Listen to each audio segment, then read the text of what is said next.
I came home early from a business trip and found my wife gone. She left me for a better man. I walked into my house expecting to surprise my wife. Instead, I found her closet empty, her jewelry gone, and a single text message that shattered everything. I can't do this anymore. I need someone more ambitious. Someone who matches my goals. Don't try to contact me. Just like that, 5 years of marriage were over. No warning, no discussion, just a clean exit, like I was nothing but a phase she had outgrown. Let me back up a little.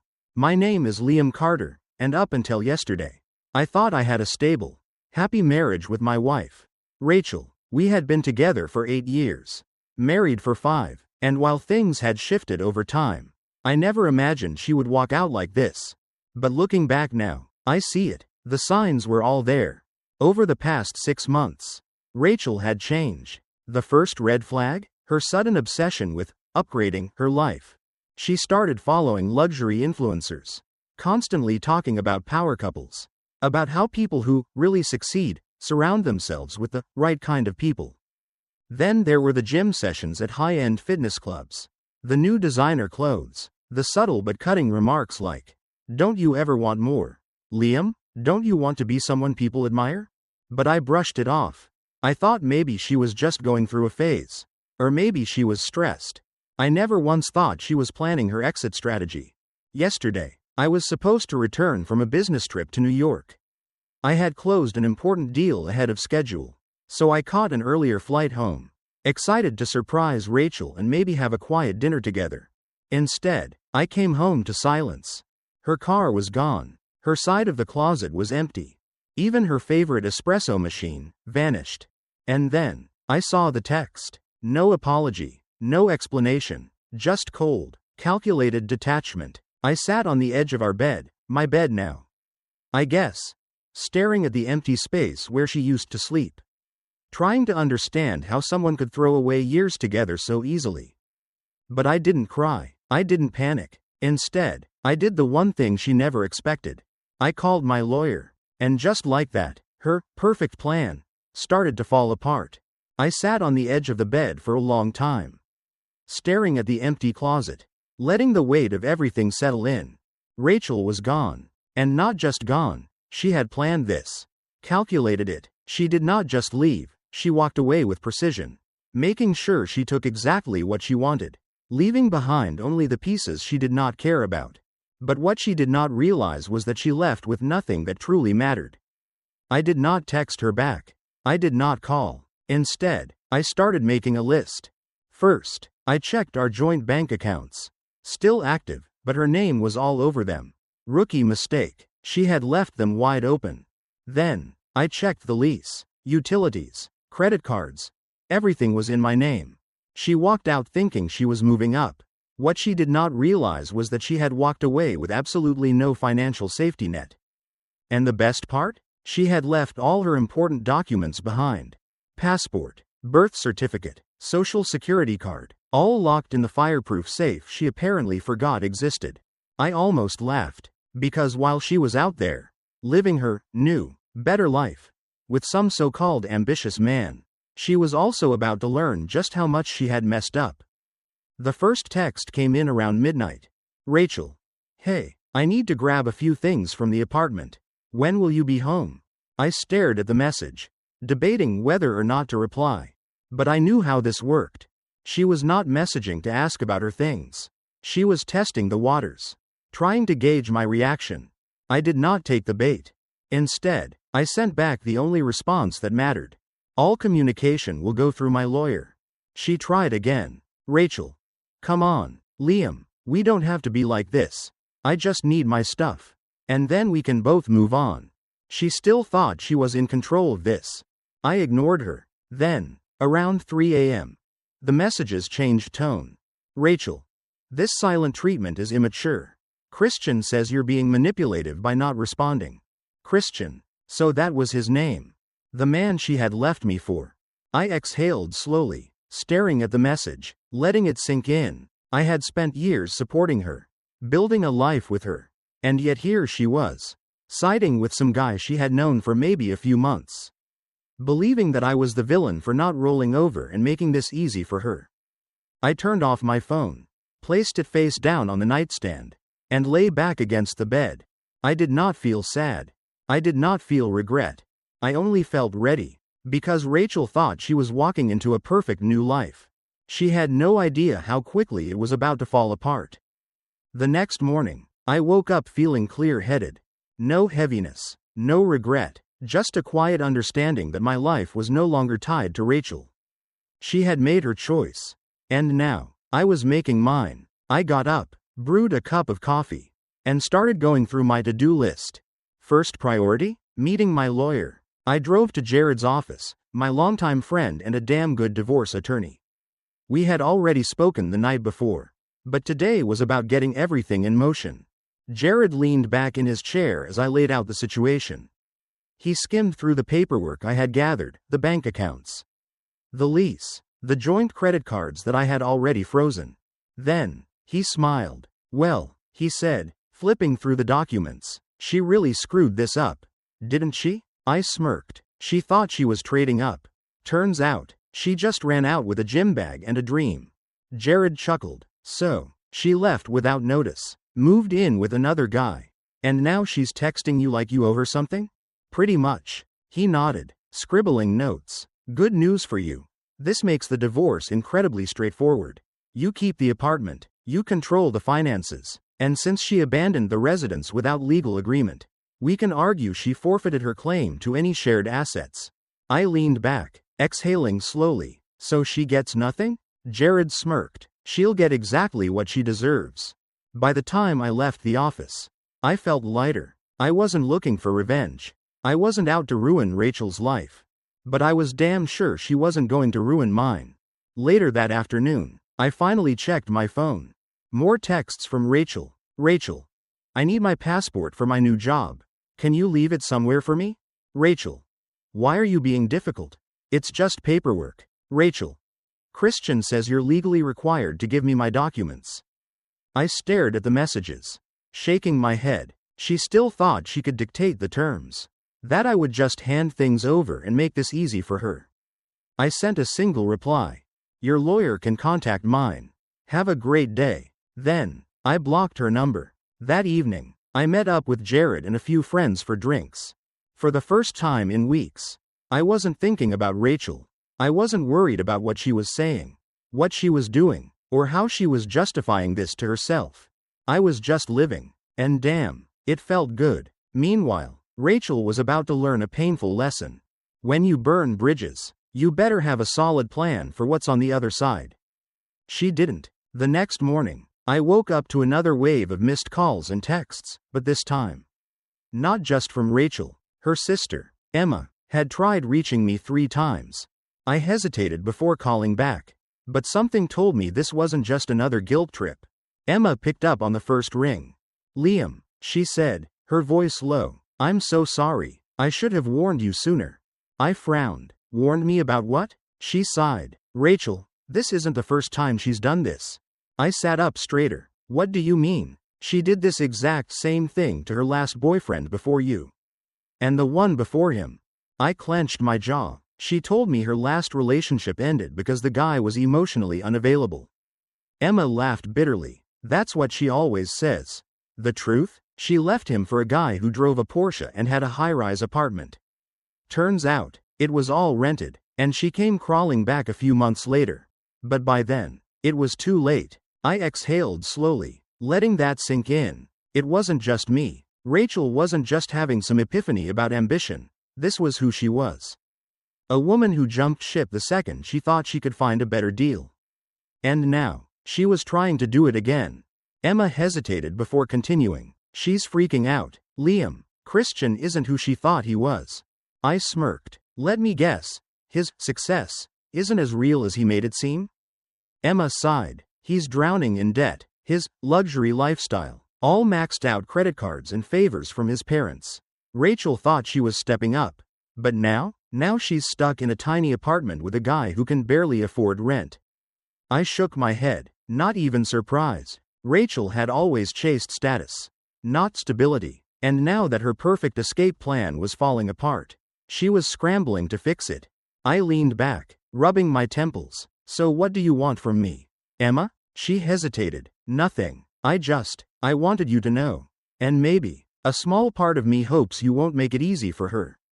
I chuckled. Trust me, Emma, I have no intention of making anything easy for Rachel. After we hung up, I sat there for a while, processing everything. Rachel thought she was trading up. She thought she had played the perfect move. She thought I would be waiting, heartbroken, begging for closure. But instead, she had walked away from a stable life into a financial disaster. And I wasn't waiting for her to realize it. I was already moving on. That evening, I grabbed a drink with Jared to fill him in on what Emma had told me. He listened, nodding as I recounted everything. Rachel's pattern of jumping from relationship to relationship. The truth about Christian, and how she was now stuck in a financial mess of her own making. When I finished, he leaned back in his chair, smirking. So, let me get this straight. She left you for a guy she thought was rich, but turns out he's broke? Pretty much. Jared chuckled. Man, I almost feel bad for her. I raised an eyebrow. Almost? Almost, he repeated, taking a sip of his beer. But then I remember that she texted you about needing a more ambitious man while she was literally moving her stuff out of your apartment. She thought she was trading up, now she's realizing she just downgraded her entire life. I smirked, shaking my head. And the best part? She still thinks she can just text me and I'll help her out. Jared grinned. Let me guess, she's still trying to get those documents? Every few hours, like clockwork. He laughed. She really doesn't get it. Does she? Nope. The next morning, I woke up to another round of messages, but this time, one stood out. A text from a number I didn't recognize. Christian. Dude, be a man and just give Rachel her stuff. You're being petty. I actually laughed out loud. The same guy who had helped her cheat on me, who had let her move in thinking she was getting an upgrade, was now texting me like I owed them something? I didn't even respond. I just forwarded it to Jared. His reply came almost immediately. This is hilarious. Do nothing. Let them sweat. And that's exactly what I did. Later that afternoon, Emma texted again. Emma. Just so you know, Rachel is panicking. I smirked. Me. Yeah? What happened now? Emma. Christian's credit cards got declined at a fancy restaurant last night. Rachel had to call her mom for money.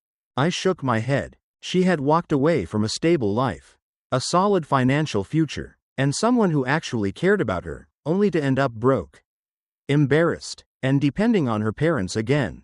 I typed out a reply. Me. Life comes at you fast. Huh, Emma? You have no idea.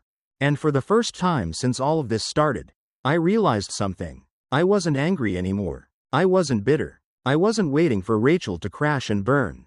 Because at the end of the day, her life had nothing to do with mine anymore.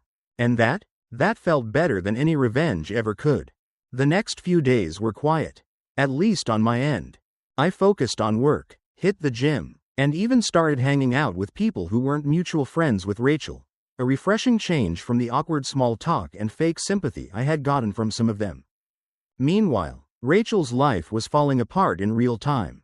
And the best part? I didn't have to do a damn thing. One afternoon, Emma called me again. This time, she wasn't just updating me, she was laughing so hard she could barely get the words out. You're not going to believe this. She finally managed. Rachel just tried to move back home. I blinked. Wait, what? She showed up at my parents' house last night with her bags, crying about how Christian isn't the man she thought he was and how he's been treating her like garbage. I leaned back in my chair, smirking. So, let me get this straight. She threw away a stable life, moved in with a guy she thought was rich, watched his finances go up in flames, and now she thinks she can just go back to square one? Yep, Emma said, except my parents shut her down. I raised an eyebrow. Seriously? Oh yeah, Emma said, still amused. My mom told her she made her choice and now she has to deal with it. My dad? He straight up refused to let her move in. I couldn't help but laugh. So, where is she now? Emma sighed. A cheap motel near downtown. She's trying to figure out what to do next. That night, Rachel texted me again. This time, her tone was different. Rachel, I know I hurt you, but can we just talk? Just once? I stared at the message for a long moment. A few weeks ago, Maybe even a few days ago. I might have considered it. But now? I had nothing to say to her. I had moved on. So, I did exactly what I should have done from the beginning. I left her on read. The next morning, I went for a run by the beach. The sun was shining. The air was crisp. And for the first time in a long time, I felt like my life was finally my own again. Rachel had spent years looking for something better. But the irony? She had it, and she threw it away. And now? Now, she was alone, broke, and completely out of options. Meanwhile, I was moving forward, and that, more than anything else, felt like the perfect ending. That morning, after my run, I grabbed a coffee and sat on a bench near the beach, soaking in the quiet. For the first time in weeks, I wasn't thinking about Rachel. I wasn't replaying old conversations, wondering what I could have done differently. I wasn't angry. I wasn't bitter. I was just free. Then, my phone buzzed. It was Emma again. I hesitated before answering, but my gut told me this would be worth hearing. "Liam, you are going to love this," she said, barely able to contain her laughter. I smirked. Let me guess. Rachel's latest attempt at saving herself blew up in her face? "Oh, even better," Emma said. "Christian kicked her out." I blinked. "Wait, seriously?" "Yep," Emma said, clearly enjoying this. "Apparently, when his parents found out he was 3 months behind on rent, they cut him off completely. No more free apartment, no more unlimited credit cards, just real life hitting him in the face." I leaned back, shaking my head. "So, Rachel left me for a guy who had even less stability than I did?" Emma chuckled. "Pretty much. And when she realized he wasn't actually going to support her luxurious lifestyle, she started fighting with him. Last night, it got so bad that he told her to pack her stuff and leave." I exhaled slowly, processing what that meant. She had nowhere left to go. No apartment, no job, no boyfriend to pay for her Instagram-worthy life. She was completely on her own. And then, like clockwork, my phone buzzed again. "Rachel," I sighed, already knowing exactly what her message would say. Sure enough. "Rachel. Liam, I don't know who else to turn to. I just need someone to talk to. Please." I stared at the text, feeling absolutely nothing. No nostalgia, no anger, no desire to answer. She had burned every bridge she had, and now she wanted to see if mine was still standing. It wasn't. I blocked her number. Then, I stood up, stretched, and walked back home, without a second thought. That evening, as I was cooking dinner, Melissa, one of my coworkers, sent me a text. "Melissa, some of us are getting drinks after work Friday. You in?" A few weeks ago, I probably would have made an excuse, still drowning in my breakup. But now, I was actually looking forward to it. I texted back, "Absolutely. See you then." And just like that, I officially stepped into the next chapter of my life. Friday night rolled around, and for the first time in a long time, I actually felt excited to go out. No baggage, no stress, no overthinking, just good company, good drinks, and the chance to start fresh. I met up with Melissa and a few coworkers at a bar near downtown. She greeted me with a smirk. "Look at you, actually showing up to something social. Should I be honored?" I chuckled, shaking my head. What can I say? I figured it was time to stop acting like a hermit. She raised her glass. "Well, cheers to that." We drank, we laughed, and for the first time in weeks, I wasn't thinking about Rachel or everything she had put me through. I was just enjoying the moment. Then, as I was heading back to the bar for another round, my phone buzzed. I glanced at the screen, expecting a work notification, but instead, a number I didn't recognize. I frowned, debating whether to ignore it, but curiosity won out, so I stepped outside and answered. "Hello?" A pause, then a familiar voice, but one I hadn't heard before. "Liam, this is Christian's ex-wife. Vanessa, we need to talk." I nearly dropped my phone. Christian's ex-wife? What the hell did she want with me? I stepped further away from the noise of the bar, gripping my phone tighter.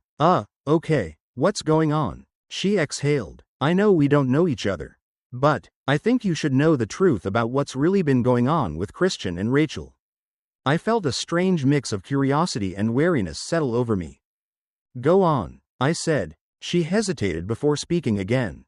Let's just say Rachel wasn't the first woman Christian used to boost his ego. He has a pattern of picking women who are desperate for status, stringing them along, and then dropping them when things get messy. I blinked. So, you're saying he never planned on keeping Rachel around? Vanessa let out a humorless laugh. Oh, honey, Rachel was just a placeholder until he found someone richer. I exhaled slowly, letting that sink in. Rachel had thrown everything away, her marriage, her stability, her entire life, for a man who never even intended to keep her. And now, she had nothing. Vanessa sighed. Look, I don't know if this helps or not, but I figured you deserved to know. Christian is a fraud. And Rachel? She played herself. I smirked. Yeah, I kind of figured that out already. She chuckled. Good. Then consider this my little addition to your happily moving on party. I laughed. I appreciate it. We hung up, and I stood there for a moment, staring at my phone, feeling lighter than I had in weeks. Rachel had wanted to trade up, but instead, she had just been used and discarded, exactly like she had done to me. And the best part? I didn't have to lift a damn finger. I walked back into the bar, still processing everything Vanessa had just told me. Rachel thought she had won when she left me. She thought she was trading up. She thought she was securing a better future. And now, she had been played harder than she ever played me. I smirked to myself, grabbed another drink, and rejoined the group. For the first time in a long time, I wasn't just moving on, I was winning. The next morning, I woke up to another text from Emma. Emma, you're not going to believe this. I chuckled to myself. At this point, I probably would. Me. Oh, I think I might. What's going on now? Emma. Rachel just posted some dramatic rant about learning who her real friends are, and how people only care about you when you're useful to them. Me. Let me guess, she's talking about Christian? Emma. Bingo. She deleted all the posts with him.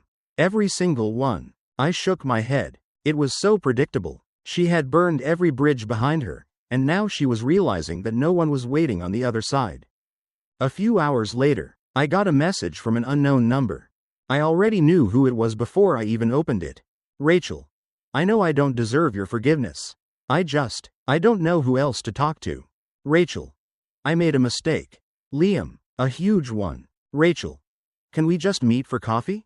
One conversation. That's all I'm asking. I let out a slow breath, reading each word carefully. A few weeks ago, I might have considered it. Maybe out of curiosity. Maybe out of some lingering attachment. Maybe because I thought I needed closure. But now, I had all the closure I would ever need. She had made her choices. She had burned every bridge. She had betrayed the one person who actually gave a damn about her. And now, she had to live with it. I deleted the messages without responding. Then, I blocked her number for good. That night, I went out with Melissa and some friends again. I didn't check my phone. I didn't think about Rachel. I didn't care about whatever spiral she was going through. Because for the first time in years, my life was my own again. And that was worth more than any revenge I could have ever planned. A week passed, and Rachel never tried to contact me again. Maybe she finally got the message. Maybe she realized I wasn't her safety net anymore. Or maybe, just maybe, she was too busy dealing with the mess she created. Either way, it wasn't my problem. One evening, I was at the gym when Emma called again. Liam, I swear this is the last update I'll ever give you on Rachel. She said, trying not to laugh. I smirked. You've said that 3 times now. No, but this is the best one. She said, she's moving back home. Like, permanently. My parents finally agreed to let her stay in the guest room, under the condition that she gets a real job and stops chasing Instagram fantasies. I chuckled. So, what you're saying is, she went from trading up to moving back into her childhood bedroom. Pretty much. The irony was delicious. She threw everything away, her marriage, her stability, her so-called boring life. For what? For a guy who lied about his wealth. For an image that was never real. For a dream that turned into a nightmare. And now, she was right back where she started. That night, as I sat in my apartment, something dawned on me. I hadn't just moved on from Rachel. I had outgrown her. The pain? Gone. The anger? Faded. The need for revenge? didn't even cross my mind anymore. Because what was the point? Rachel had already destroyed herself, and I didn't have to do a thing. A few days later, I was at a coffee shop with Melissa. Just catching up. She grinned over her latte. So, now that the Rachel saga is officially over, what's next for you? I took a sip of my coffee, thinking for a moment. Then, I smiled. Whatever the hell I want. And for the first time in a long time. That felt damn good. If there's one lesson to take from this story, it's this. Never chase people who are willing to leave you behind. Some people will only value you when they realize they can't replace you, but by then, it's too late. When someone shows you that you're just an option, let them go and focus on building the life you deserve. The best revenge isn't anger or payback, it's thriving in a life where they no longer matter. Walk away, level up, and let karma handle the rest.